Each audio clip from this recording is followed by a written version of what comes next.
1 Samuel, capítulo 7, verso 3. 1 Samuel, capítulo 7, verso 3. A mensagem de hoje tem por base o livro de Samuel, 1 Samuel, do capítulo 1 ao capítulo 8. Nós não leremos todos os capítulos aqui, com certeza. Isso aí é mais para você estudar na sua casa. Mas nós vamos falar um pouco da vida de Samuel, aquilo que, como Deus levantou Samuel como um homem de propósito, como um homem com uma missão, consagrado a Deus. 1 Samuel capítulo 7, verso 3, diz: falou Samuel a toda a casa de Israel, dizendo: se é de todo o vosso coração que voltais ao Senhor, tirai dentre vós os deuses estranhos e os astarotes, e preparai o vosso coração ao Senhor, e servi a Ele só, e Ele vos livrará das mãos dos filisteus. Amém? Fala comigo assim: servir apenas ao Senhor, e Ele me dará livramento. Então, em 1 Samuel, capítulo 1, fala sobre o nascimento milagroso de Samuel. Ana, a mãe de Samuel, era uma mulher estéril, uma mulher que não podia dar à luz, e numa profunda angústia dentro de si, ela clama ao Senhor, ela ora ao Senhor pedindo a Deus um filho. Aí ela faz um voto: olha, se o Senhor me der um filho, eu entregarei meu filho ao Senhor, ele servirá ao Senhor, totalmente, ele será totalmente teu. Assim como muitos de nós já fizemos em relação aos nossos filhos, minhas filhas mesmo, desde quando elas foram geradas, nós oramos pelo ventre, consagrando ao Senhor: Senhor, elas são tuas, elas são tuas. E essa mulher, ela fez além. Ela falou: não apenas eles serão consagrados a ti, como eu entregarei o meu filho à tua casa. Então imagina, né? Chega aqui na segunda-feira, a Andresca traz a Maria Pérola e fala: ó, pastor, a partir de hoje ela vai ficar aqui. Sério, aqui Deus colocou no meu coração e eu entreguei ela ao Senhor. E ela vai ser criada aqui na igreja, vai ser cuidada na igreja, e ela vai se tornar uma grande mulher. Uma mulher cheia de propósito. Então olha que interessante. Foi assim que Ana fez. Ana entregou o seu filho a Deus. Entregou Samuel a Deus. Deus atendeu a oração de Ana, fez com que Samuel nascesse e se tornasse um dos maiores profetas de Israel. Fala assim comigo: Deus ouve orações sinceras e transforma esterilidade em propósito. Então, primeiramente, o que Deus vai fazer aqui é transformar uma vida estéril em uma vida com propósito. Meu irmão, se você está com uma vida perdida, não sabe para onde ir ou o que fazer, eu quero dizer que toda a esterilidade vai ser expulsa da tua vida e você vai viver uma vida com propósito, sabendo aonde vai chegar, e Deus vai te abençoar em tudo aquilo que você fizer. Quando Samuel ele cresce um pouco, então Ana leva Samuel até o templo para viver ali na obra. Eli era um sacerdote da igreja, o qual se tornou também mentor de Samuel. E ele ensinou a Samuel a ser um homem de Deus. Porém a Bíblia diz em 1 Samuel capítulo 2 que Eli ele tinha dois filhos, um filho chamado Ofni e outro filho chamava Finéias. Então fala comigo assim: Ofni, Finéias. Só que a Bíblia diz que eles desprezavam a Deus, eles desprezavam o templo. Olha que coisa, a Bíblia diz que quando traziam sacrifícios para o templo, e eram carnes, né, e ali eles matavam os animais e traziam o sacrifício. A Bíblia diz que inclusive esse Ofni e Finéias ia lá e comia do sacrifício. Ou seja, via que estava fazendo um churrasco, né? Já levava o sal, como é que é o sal de parrilha, né? Já metia na carne ali e falava, vou comer. A Bíblia diz que eles desprezavam inclusive aquilo que era feito na casa de Deus. Não apenas isso, como também eram 2 homens imorais, que tinham relação sexual com mulheres dentro do templo. E inclusive, Finéias mesmo, o Fini não fala, mas Finéias, ele tinha uma esposa, e essa esposa estava até grávida. Eli, um sacerdote, Eli, um homem cheio de Deus, porém negligenciou a autoridade, negligenciou o templo, negligenciou o sacerdócio, porque a Bíblia diz que ele sabia dos pecados que os filhos cometiam. Deus já tinha inclusive alertado Eli, falando, olha, seus filhos estão em pecado, seus filhos estão fazendo isso, isso, isso. Mas Eli, o que ele ia lá, conversava, ô filho, sabe, acho que é bom vocês pararem com isso. Mas em nenhum momento ele teve uma posição firme em relação aos filhos. Em nenhum momento ele teve uma posição como sacerdote do lar. Fala assim comigo, quando os pais negligenciam a santidade, a família sofre as consequências. Assim como quando líderes negligenciam a santidade, o povo sofre a consequência. Quando pastores negligenciam a santidade, a igreja sofre as consequências. Da mesma forma, nossa casa não é diferente. Como pais, quando nós negligenciamos a santidade, os nossos filhos sofrem as consequências. Olha a pessoa que está do seu lado e fala, não negligencie a santidade. A Bíblia diz então que não apenas Ofni e Finéias estavam afundados no pecado, como também Israel estava afundado no pecado. Pecado de imoralidade e idolatria. Aí, num certo dia, os filisteus, eles se levantam contra o povo de Israel.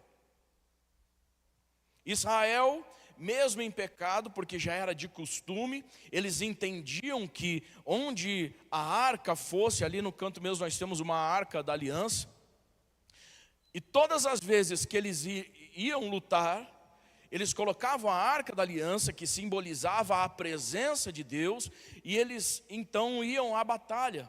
E todas as vezes que a aliança com Deus, a arca da aliança, a presença de Deus estava à frente, o povo de Israel prevalecia.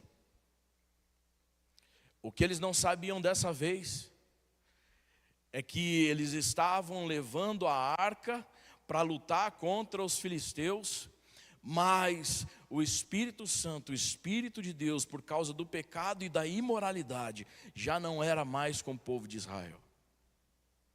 O que eles estavam levando era simplesmente uma caixa, achando que de repente um patuá, achando que de repente algo como um símbolo poderia livrá-los de alguma coisa. Só que mais do que uma caixa, o que eles não podiam esquecer é que não era simplesmente uma caixa que iria na frente, mas é a presença de Deus que precisa ir à frente. Muitas vezes a nossa religiosidade acaba sendo como um patuá. Às vezes a nossa, inclusive eu estava vendo sobre idolatria e agir com religiosidade. Às vezes aquilo que nós fazemos, seja aqui no altar, seja onde formos, nós estamos servindo a Deus, mas muitas vezes nós estamos mais pelo automático da obra do que servindo ao Deus da obra. Às vezes estamos fazendo mais porque já sabemos como fazer, e esquecendo da presença de Deus naquilo que nós fazemos. Muitas vezes nós já estamos tão no automático, que aquilo que nós fazemos já não gera o efeito esperado, justamente não porque agora nós estamos cantando mal, ou tocando mal, ou pregando mal, ou dançando mal, mas porque nós esquecemos da presença de Deus. Temos mais agora a nossa religiosidade, a nossa vida como um patuá, já sabemos como fazer, e esquecemos da presença de Deus, que é verdadeiramente aquilo que nos move. Aquilo que nos move. Não basta então nós termos símbolos de fé, não basta sermos religiosos, o que nós precisamos é viver uma aliança com Deus. Não adianta nós estarmos aqui em todos os cultos, segunda, quinta, sábado, domingo de manhã, domingo à noite. Não adianta nós estarmos aqui em todos os cultos, termos apenas uma vida religiosa e não entregue como uma aliança com Deus. Não adianta nós estarmos aqui também e não termos uma vida com Deus, fora dessas quatro paredes. Não adianta, isso é religiosidade. A religiosidade, então, afastou o povo de Israel de Deus. E aí, quando foi o momento de lutar, quando foi o momento agora da batalha, da guerra, e o negócio vem, vamos colocar a arca da aliança e Deus estará conosco. O que eles esqueceram é que tinha apenas a arca da aliança, mas Deus já não estava mais com eles. O que acontece? A Bíblia diz que eles são derrotados. A arca da aliança, pela primeira vez na história.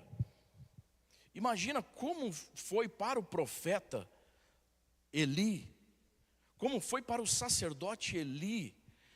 A arca da aliança sempre se manteve firme aqui no povo de Israel, sempre foi à frente do povo de Israel. Deus sempre se moveu, e agora, bem na minha vez, os filisteus roubaram a arca da aliança. Imagina para esse sacerdote. Imagina para ele. Nunca isso aconteceu, agora na minha vez isso aconteceu. E não apenas isso, não apenas roubaram a arca da aliança, mas a Bíblia diz que 30 mil homens, 30 mil do povo de Israel morreram por conta do pecado que estava no povo de Israel, por conta da negligência do sacerdote da casa de Israel. Olha a pessoa que está do seu lado e fala: não basta ter apenas símbolos de fé, não basta ser religioso, é preciso viver uma aliança com Deus. A guerra acontece, eles perdem, vai um mensageiro até Eli. Eli de repente estava no templo, e a Bíblia diz que ele estava sentado. Chega o mensageiro, fala para Eli: Eli, é o seguinte, seus filhos morreram, Ofni e Finéias morreram na guerra. Mas não apenas isso, Eli, a arca da aliança foi roubada pelos filisteus. A Bíblia diz que Eli deve ter tomado um susto, algo deve ter acontecido dentro dele, um desespero, que a cadeira dele se inclinou para trás e ele bateu o seu pescoço e morreu. Sai então o mensageiro dali, vai até a nora de Eli, que era a esposa de Finéias, e fala: olha, é o seguinte, seu marido morreu, seu sogro morreu, e a arca da aliança de Israel foi roubada. Essa mulher, ela estava grávida de Finéias, já cerca aí dos seus 8 a 9 meses, e a Bíblia diz que a angústia era tanto daquela mulher, que naquela mesma hora ela pariu o filho. E a Bíblia diz que naquele momento em que nasceu a criança, ela disse: o nome dessa criança será Icabô, que significa foi-se a glória de Deus. Olha a tragédia, olha o que aconteceu por causa da negligência da presença de Deus.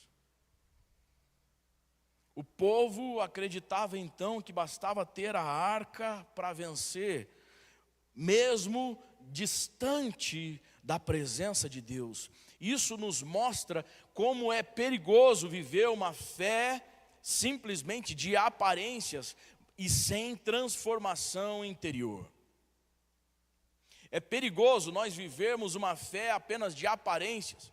Dizemos que somos crentes, dizemos que somos filhos de Deus, dizemos muitas vezes, inclusive, como vimos no 30 Semanas, somos filho amado de Deus. Isso é muito lindo, mas viver apenas com este rótulo, essa roupagem, não nos garante a presença de Deus.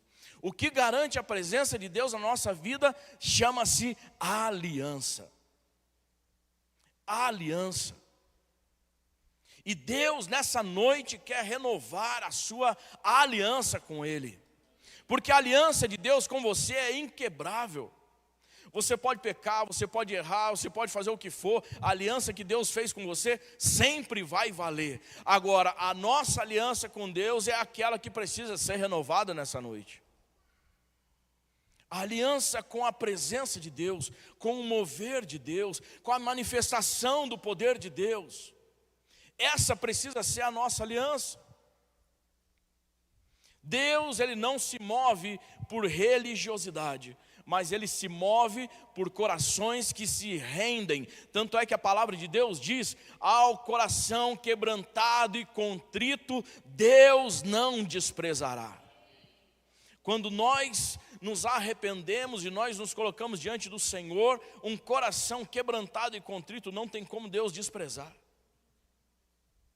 O povo de Israel servia a dois deuses, servia a Baal e a Astarote, que representava fertilidade, prazer, poder, controle. E inclusive, para vocês terem uma ideia, esses deuses não eram nem do povo de Israel. A Bíblia diz que eram deuses importados do povo vizinho, ou seja, não era nem da cultura de Israel. Mas achou tão bonitinho. Achou a idolatria do povo vizinho tão bonita, falou: vamos trazer para nós aqui também. Deus, Ele não se move por religiosidade. Tudo que ocupa o lugar de Deus no seu coração é um ídolo. Tudo que ocupa o lugar de Deus no seu coração, querido, se torna um ídolo. E muitas vezes nós damos nome de bênçãos, inclusive aquilo que Deus nos deu como bênçãos, mas se tornam ídolos nas nossas vidas. Deus nos dá um carro, se torna um ídolo. Deus nos dá um emprego, se torna um ídolo. Deus nos dá a saúde, se torna um ídolo. Quantas vezes eu já ouvi, inclusive, graças a Deus não é daqui, mas eu ouvi uma vez alguém falando assim, falou com a gente lá no CrossFit. Então vocês não conhecem, a gente pode falar. Mas lá no CrossFit, uma menina falou pra gente assim: então vocês têm culto lá de manhã? Temos, à noite, né? Ela falou: vocês têm culto lá à noite, no domingo? E nós falamos: temos. Tá, porque a igreja que eu vou só tem o culto no domingo de manhã, mas domingo de manhã é o dia que eu treino. Então assim, eu não vou deixar a igreja, né? Eu não vou deixar meu treino para eu ir para a igreja no domingo de manhã. Aí nós estamos sem igreja. Aí eu olhei e falei: meu Deus, mas olha que miserável. Lá tem culto à noite? Tem. Então eu vou para a sua igreja lá, porque lá aí eu consigo treinar de manhã e ir à noite na igreja. O corpo daquela menina, o corpo daquela mulher se tornou um ídolo para ela. O treino se tornou um ídolo para aquela mulher. Se tornou algo que tira o espaço de Deus. Tudo o que tira o lugar de Deus se torna ídolo, querido. Não tem como. Nós já ouvimos: poxa, estava desempregado. Inclusive nos cultos de quinta-feira, onde nós estamos aqui orando e buscando a Deus e profetizando portas abertas, profetizando algo sobrenatural de Deus para a nossa vida. Aí Deus faz o sobrenatural. A pessoa que estava desempregada há anos, ela é chamada agora para fazer uma entrevista de emprego. E ela chega ali, aí você fala, ah, pastor, mas ela estava desempregada. Só que o mesmo Deus que pode abrir uma porta, Ele pode abrir uma outra, e pode abrir uma outra, e pode abrir uma outra. O mesmo Deus pode fazer isso.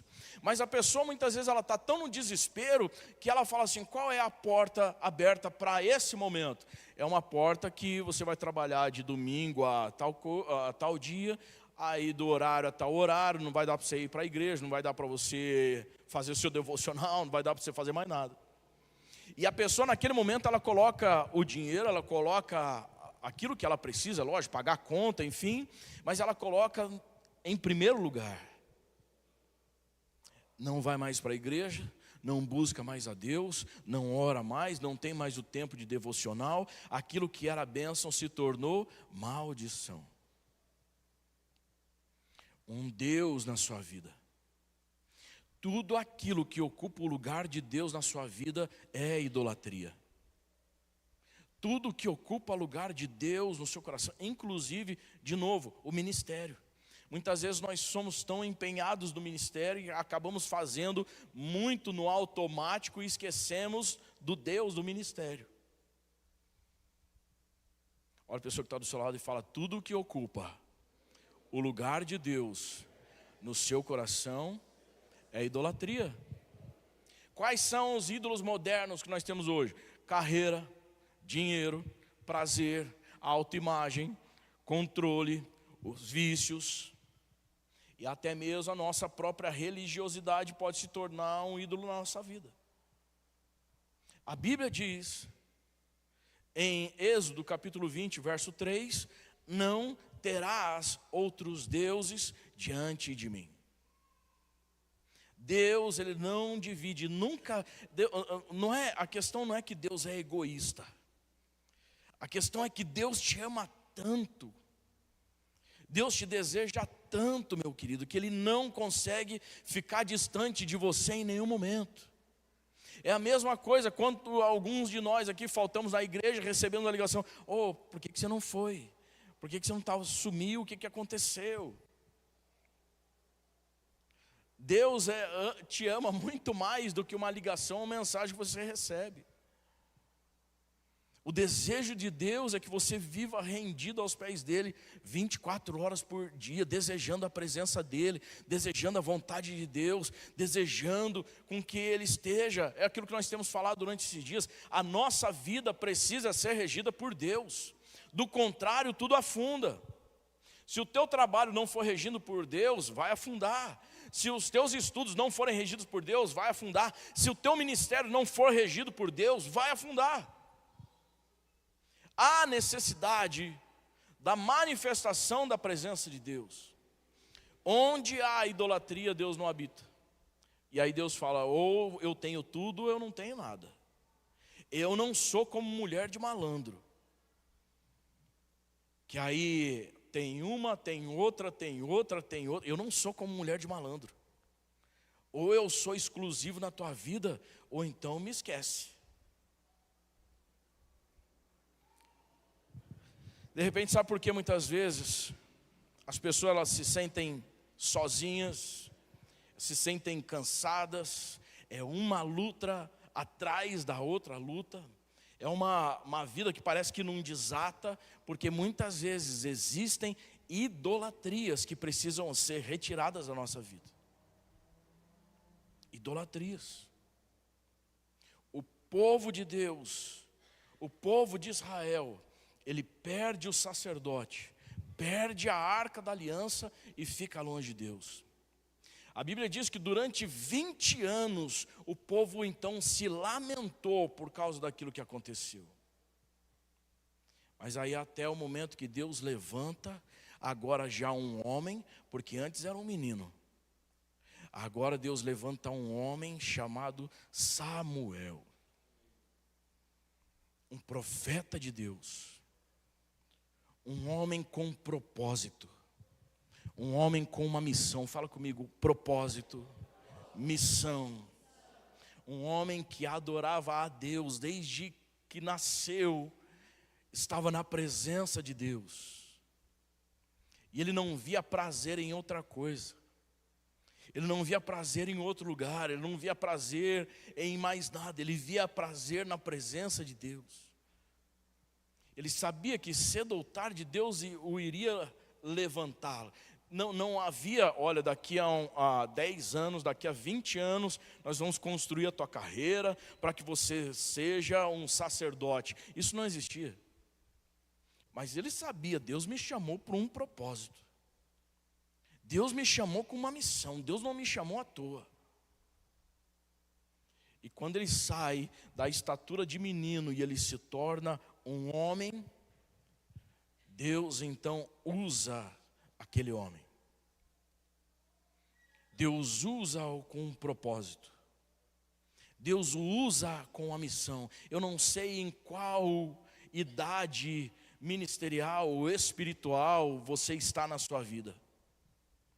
Eu não sei qual é a idade, inclusive, que você tem de vida.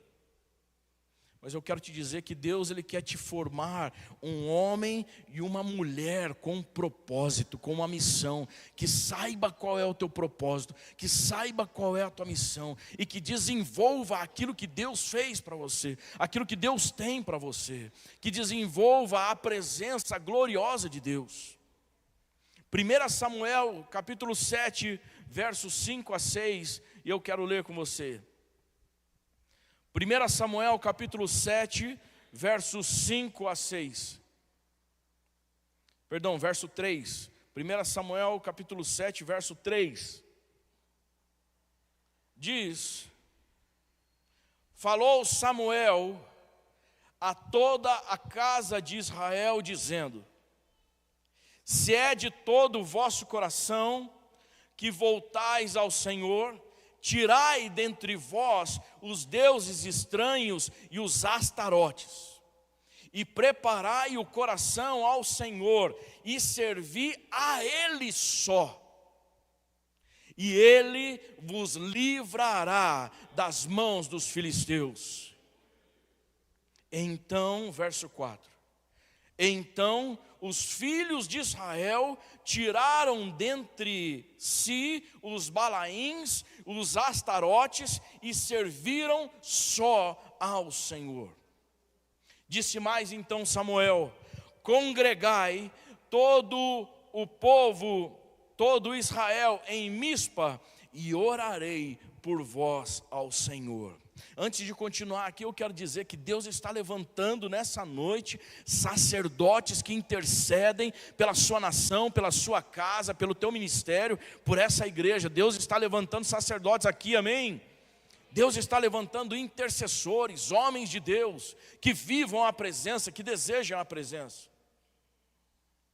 Verso 6, então o povo de Israel congregaram-se em Mispa, tiraram a água e a derramaram perante o Senhor, jejuaram aquele dia e ali disseram: pecamos contra o Senhor. E Samuel julgou os filhos de Israel em Mispa. Samuel diz o seguinte: olha, vocês vão fazer o seguinte, por causa do pecado, agora vocês vão precisar orar, jejuar e se sacrificar, e não aqui na nossa terra, não aqui no comodismo. Vocês vão sair daqui, vocês vão para Mispa, e lá em Mispa vocês vão novamente sacrificar ao Senhor, orar ao Senhor, se derramar ao Senhor, se entregar ao Senhor, lá em Mispa. Aí eu fui ver o que significa Mispa, o que significa a palavra Mispa, que seria essa cidade. Mispa significa torre de vigia, atalaia, lugar de observação. Não apenas vocês vão se arrepender, não apenas vocês vão orar, não apenas vocês vão jejuar e fazer sacrifícios, mas agora é o momento de você se manter vigilantes. Porque muitas vezes nós caímos em pecado e falamos: meu Deus, não consigo me libertar desse pecado. Porque muitas vezes oramos, jejuamos, nos sacrificamos, fazemos ofertas, mas não vigiamos. E por conta disso, caímos no mesmo pecado. Por conta disso, caímos no mesmo erro. Samuel diz: vocês vão sair daqui, vocês vão ir para Mispa, que é o lugar de vigilância. E vocês vão vigiar. Além de estarem arrependidos, buscando a presença de Deus, agora eles precisam se manter vigilantes. Eles então vão até Samuel e dizem: os nossos inimigos agora, porque os filisteus descobriram que eles estavam indo para Mispa, saíram de Israel e falou: nós vamos lá para Mispa atacar o povo de Israel. Não vamos deixar eles lá orando, jejuando, buscando a Deus, não. Meu querido, olha, eu quero te dizer uma coisa. Às vezes a gente fala assim: poxa vida, mas quando eu me decidi por Jesus, quando eu decidi agora viver uma vida de santidade, parece que as coisas viraram. Agora que eu decidi por Deus, agora que eu decidi servir a Deus, agora que eu decidi sacrificar, as coisas parece que viraram. E é justamente isso que acontece. Os filisteus descobrem que o povo de Israel está indo para Mispa, orar, se sacrificar, buscar em Deus. Só que eles não sabiam que agora o povo de Israel estava vigilante. Essa é a diferença. Porque nessa hora pode vir o inimigo que for, mas se você estiver alicerçado no Senhor, não tem demônio que te derrube, não tem demônio que venha contra a tua vida. Ele pode até vir, mas ele não alcança, ele não tem sucesso, porque agora eles estão vigilantes. Quer ter uma vida santa, quer ter uma vida de santidade? Vigie, meu irmão. Olha a pessoa que está do seu lado e fala isso: vigie. Vigie. 1 Samuel capítulo 7, verso 10. 1 Samuel capítulo 7, verso 10. Então, enquanto Samuel oferecia o holocausto, os filisteus chegaram à peleja contra Israel.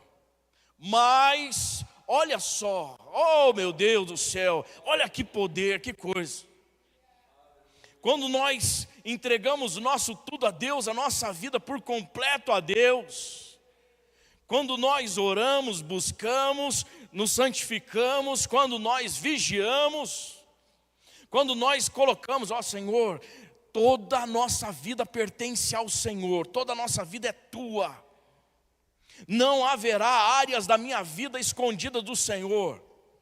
Não haverá idolatria, imoralidade na minha vida. Toda a minha vida está rendida ao Senhor. Enquanto Samuel oferecia o holocausto, os filisteus chegaram à peleja contra Israel. Mas trovejou o Senhor aquele dia com grande estampido sobre os filisteus e os aterrou de tal modo que foram derrotados diante dos filhos de Israel. Vamos aplaudir a Jesus por isso, a Deus, glória a Deus.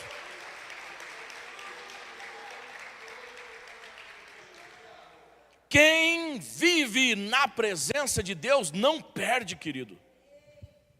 Eu não estou falando que não vai passar por tribulação ou luta, mas eu estou falando que aquele que vive na presença de Deus nunca perde. Não tem como alguém que vive diante de Deus perder o casamento, perder o emprego, perder a família, perder ministério, perder a salvação. Não tem como. Porque a Bíblia diz que o próprio Deus trovejou naquele dia. Quem dá tudo de si para Deus, tem tudo de Deus para si. Você não precisa lutar, Deus luta em teu favor. Nós estamos passando por uma batalha, nós estamos passando por uma guerra, mas se Deus está na tua família, no teu casamento, se Deus está nos teus negócios, não tem o porquê você lutar. Entrega na mão dele e fala: Senhor, estou aqui orando, me sacrificando, jejuando e vigiando, e o Senhor vai agir em meu favor. Verso 11: Saindo de Mispa, os homens de Israel perseguiram os filisteus e os derrotaram até abaixo de Betcar. Verso 12: tomou então Samuel uma pedra e a pôs entre Mispa e Sem, e lhe chamou Ebenezer, e disse: até aqui nos ajudou o Senhor. Até aqui nos ajudou o Senhor. Oh, meu Pai, em nome de Jesus, firme essa pedra na sua vida, firme essa pedra na sua casa, firme essa pedra na sua família e diga: Ebenezer, até aqui nos ajudou o Senhor, porque eu entreguei tudo ao Senhor. Eu entreguei meus filhos, eu entreguei minha esposa, eu entreguei meu marido, eu entreguei a minha família, minha casa, meu ministério. Tudo é teu, Senhor. E porque eu entreguei tudo, até aqui o Senhor me ajudou, porque tudo pertence ao Senhor.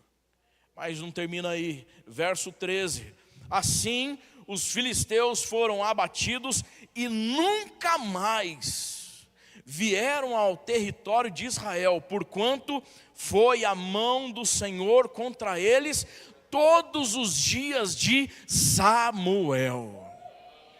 Agora olha que coisa. Por causa de um homem que se levantou com propósito. A Bíblia não diz aqui: e foram todos os dias de Israel, do povo de Israel. Foram todos os dias. Não, ele deixa bem claro: foram todos os dias de um homem que se determinou a viver uma vida com propósito. Em todos os dias, enquanto aquele homem viveu, Deus foi com o povo de Israel.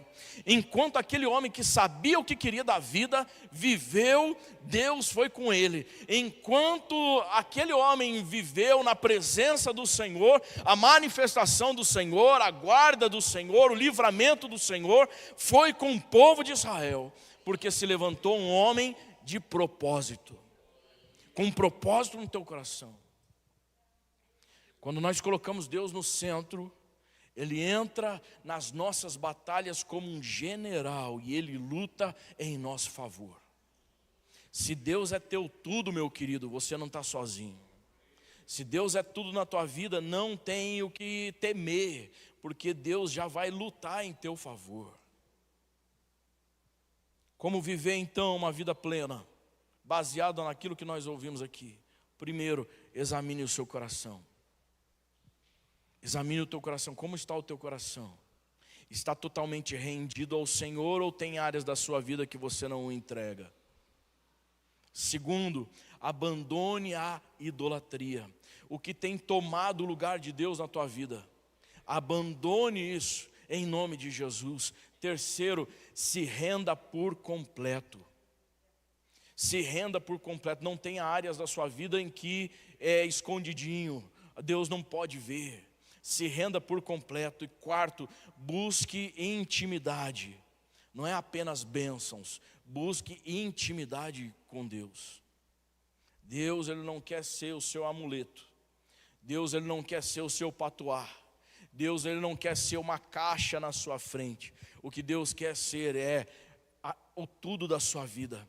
É a presença dEle na tua vida, que você não precisa de mais nada. Se você precisa de coisas, é porque você ainda não aprendeu a precisar de Deus. Porque quando nós temos Deus, nós temos tudo.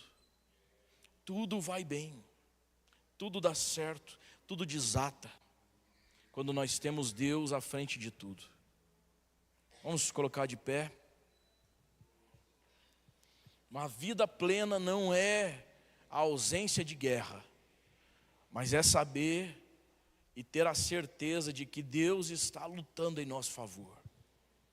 Deus está lutando em teu favor. Em nome de Jesus, coloque suas mãos no seu coração. E nós vamos já encerrar nessa noite. Coloque sua mão no seu coração. Primeiro eu quero que você ore falando: Senhor, olha, encontre em mim um lugar para a tua habitação.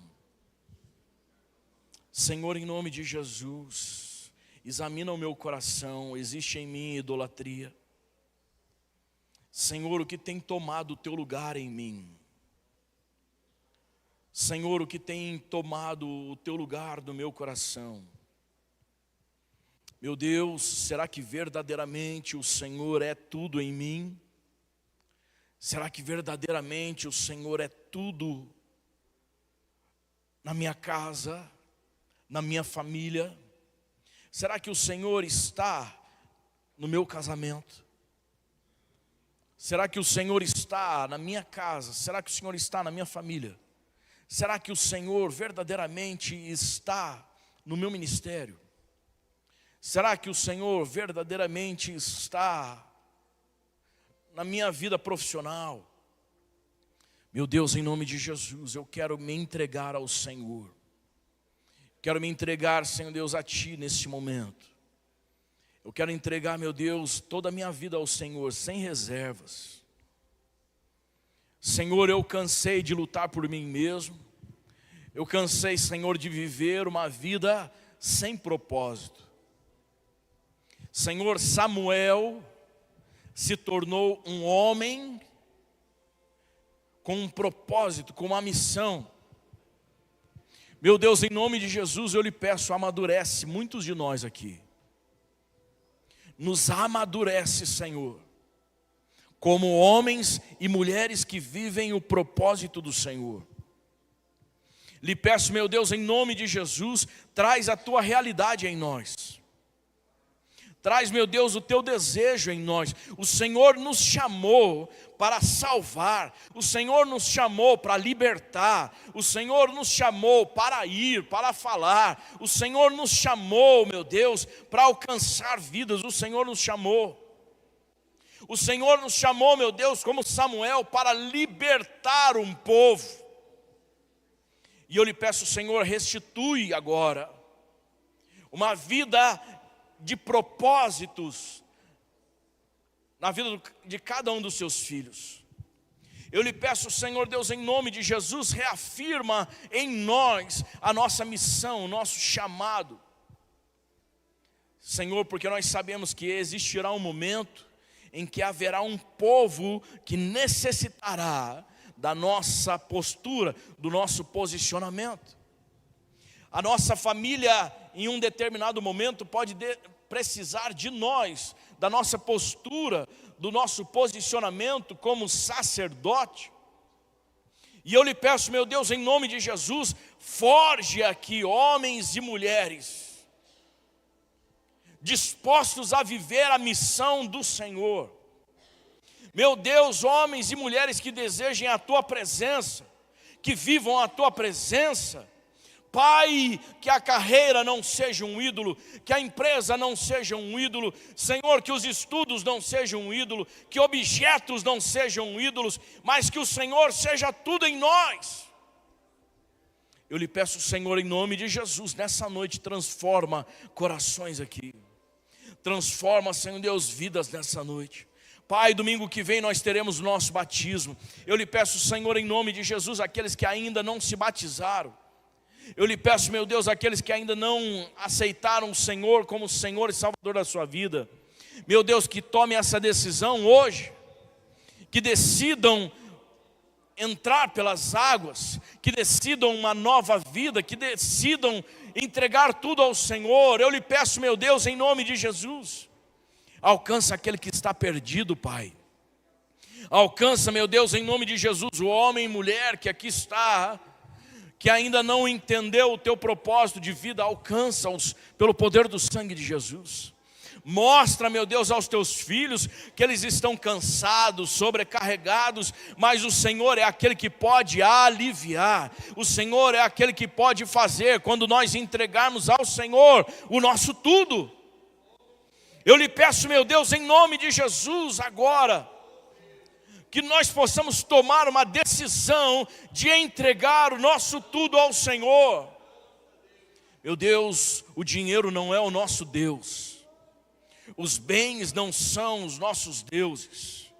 Pai, nós não temos isso como nosso Deus. A nossa prioridade é o Senhor. A nossa vida é o Senhor. Meu Deus, a nossa carreira não é o nosso Deus. Relacionamentos não são nosso Deus, mas o Senhor é o nosso Deus. Pai, como igreja, como povo de Israel, nós nessa hora oramos, buscamos ao Senhor, nos sacrificamos ao Senhor, meu Deus, e em nome de Jesus declaramos que sairemos daqui vigilantes. Ajuda-nos, meu Deus, a viver o propósito do Senhor na nossa vida. Que nós possamos, meu Pai, alcançar Mispa. Senhor, em nome de Jesus, nos ajuda a enxergar. Nos ajuda, meu Deus, a enxergar, Senhor. Abre, Senhor, a nossa visão. Abre, meu Deus, em nome de Jesus. A Tua palavra diz que a Tua graça nos basta. Que o Senhor nos basta. E porque o Senhor nos basta, o Senhor é aquele que nos preenche em tudo, é aquele que faz. A Tua palavra diz: buscai primeiro o reino dos céus e a sua justiça, e as demais coisas nos serão acrescentadas. O problema, Senhor, é que nós estamos querendo acrescentar coisas na nossa vida e buscar o Senhor em um outro momento.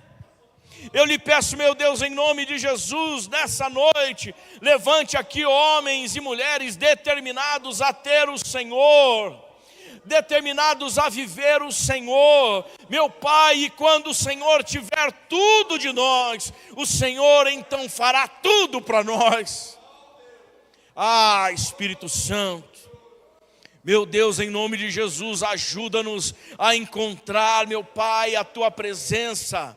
Ajuda-nos, meu Deus, a encontrar o Teu coração e a Tua vontade e o desejo do Teu coração. Ajuda-nos, meu Deus, em nome de Jesus, a Te encontrar, Senhor. Ajuda, Senhor Deus, nessa hora. Pai, nós nos colocamos agora com o nosso coração em arrependimento. Senhor, nós nos arrependemos, Pai, de muitas vezes termos colocado idolatrias, imoralidades dentro da nossa casa, dentro da nossa família, nos nossos negócios, nos bens. Senhor, nós nos arrependemos e declaramos que o Senhor é o único. O Senhor é aquele que faz e refaz. O Senhor é aquele que traz o começo e o recomeço. O Senhor é aquele que nos move, que nos molda, que nos usa, que nos transforma. E eu lhe peço, meu Deus, em nome de Jesus, que o Senhor nessa hora entre no coração de cada um dos teus filhos, limpe aquilo que precisa ser limpo. Limpa, Senhor Deus, agora cômodos da nossa vida, do nosso coração, que estavam sujos, que estavam escondidos. Eu lhe peço, meu Deus, em nome de Jesus, entra agora, Senhor, e lava-nos com Teu sangue. Senhor, a Tua palavra diz que o Senhor não nos lava com água e sabão. A Tua palavra diz que o Senhor nos lava com Teu sangue. Oh, meu Pai, isso é amor, Senhor. Isso é amor por nós, para que nenhum se perca, para que nenhum de nós nos percamos nos amores do mundo. Eu lhe peço, Senhor, em nome de Jesus, nessa hora, Senhor, entra no coração de cada um dos Teus filhos. Entra, Senhor Deus, no coração dessa igreja. Move, Senhor Deus, em nome de Jesus e transforma. Age, Senhor, pelo poder do sangue de Jesus. Nós lhe pedimos, Senhor, em nome do Senhor Jesus. Nós dizemos mais uma vez: eis-nos aqui. Eis-nos aqui, Senhor. Nós entregamos o nosso ser, o nosso coração, a nossa alma. Nós entregamos, meu Deus, tudo o que nós temos e o que somos. Nós entregamos ao Senhor. Levanta-nos como Samuel. Levanta-nos como essa geração que vence, que conquista. Senhor Deus, que se coloca como sacerdote. Levanta-nos, meu Deus, como essa geração, pelo poder do sangue de Jesus, o nosso Senhor, Pai. Nós Te louvamos, em nome de Jesus. Aplauda ao Senhor, aplauda aquele que é o único.